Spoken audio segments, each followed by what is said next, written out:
Does the beginning of a year always leave us with the same question? How do I want this year to be? Most people answer with wish lists, vague goals, and promises that are soon forgotten. But what if there were another way to begin? A way to design the year with clarity, purpose, and inner strength, where every decision, every habit, and every day aligns with the person you truly want to become. Today, we're not talking about promises. We're talking about decisions, habits, and structure. Ritual 1. The guiding purpose of the year. The year begins, and almost everyone does the same thing. They write lists, make promises, tell themselves this time it will be different. But they rarely stop to decide from where they're going to live. Not what, but from where. That's the original mistake. Because you can have clear goals and still live in disorder. You can move forward and still feel empty. You can achieve objectives and lose yourself in the process. Before thinking about goals, achievements, or plans, you need something more basic and more difficult. Deciding which principle will govern the way you act when you don't feel like it. When things don't work out. When no one is watching. A year isn't defined by good days, but by how you behave on uncomfortable ones. Pause and look at the year that ended, not with nostalgia or guilt, but with cold clarity. Observe the patterns. Where did you fail yourself? Where did you know what had to be done and still didn't do it? Now ask yourself something uncomfortable. If next year were the same as the last in how you act, would you be satisfied with the person you are? If the answer is no, you don't need more motivation. You need a guiding principle. A guiding principle isn't a pretty phrase or a positive affirmation. It's an internal rule that demands something concrete from you. Choose a single quality that, if strengthened, would elevate everything else. 1. No more. Dispersion is a refined way of running away. Once it's clear, translate it into behavior, not intention. Don't say, I want to be better. Say how you would act if that quality were already governing your life. Before closing this ritual, establish one question that will accompany you all year. Write it down on paper, not to share it, not to post it, but to take responsibility for it. Ritual 2. The dream map under control. After deciding from where you're going to live, it's time to decide where you're going. But with one condition almost no one accepts: not everything is in your hands. This ritual exists to cut off at the root one of the greatest sources of frustration during the year: confusing desire with control. Start by understanding something simple but uncomfortable. You can do everything right and still not get what you expect. If you base your worth, your consistency, or your discipline on the final result, you become unstable. Separate territories. On one side is everything that depends on you: daily effort, preparation, the honesty with which you work, the discipline with which you sustain a habit, the decision to try again. On the other side, other people's reactions, the exact outcome, recognition, luck, and external behavior. Take one of your major goals for the year and dismantle it. Ask yourself, what part of this can I actually control every day? That part stays. Everything else is released, not abandoned, decentered. Don't make achieving X result the center. Make fulfilling this system of actions throughout the year the center. Instead of I want to achieve, write I commit to doing.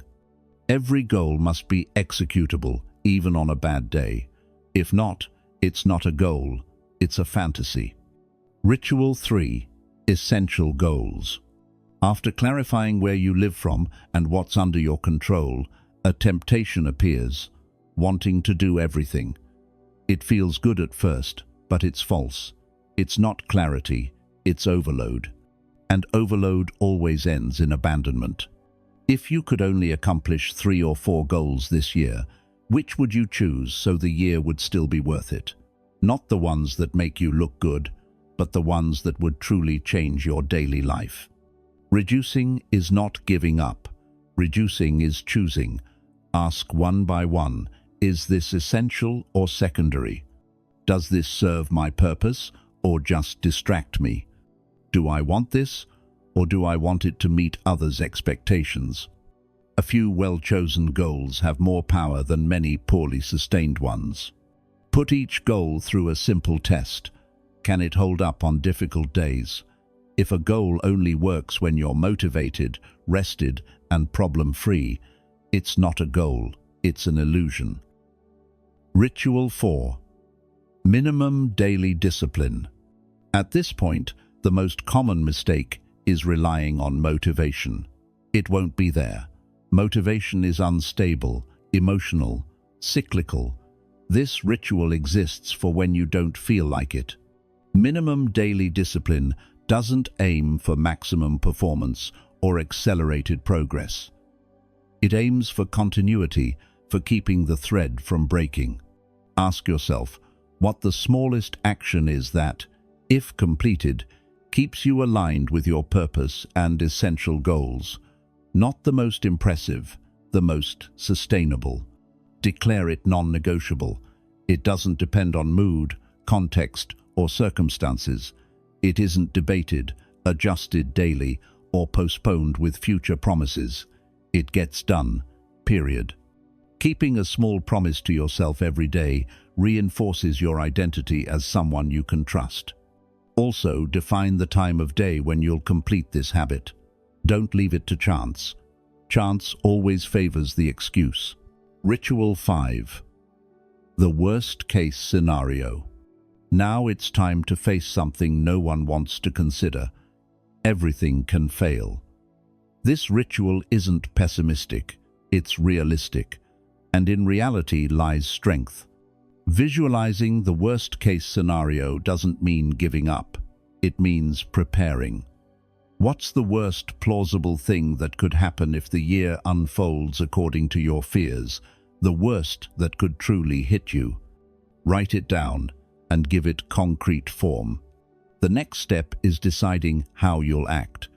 It's not about eliminating difficulty, but about deciding in advance how you'll respond in alignment with your principles, even in adversity.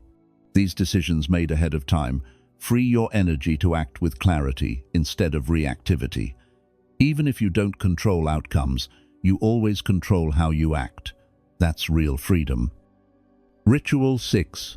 The conscious calendar. Now it's time to organize your time. This ritual isn't about filling a planner with tasks or optimizing every minute. It's about giving real space to what matters.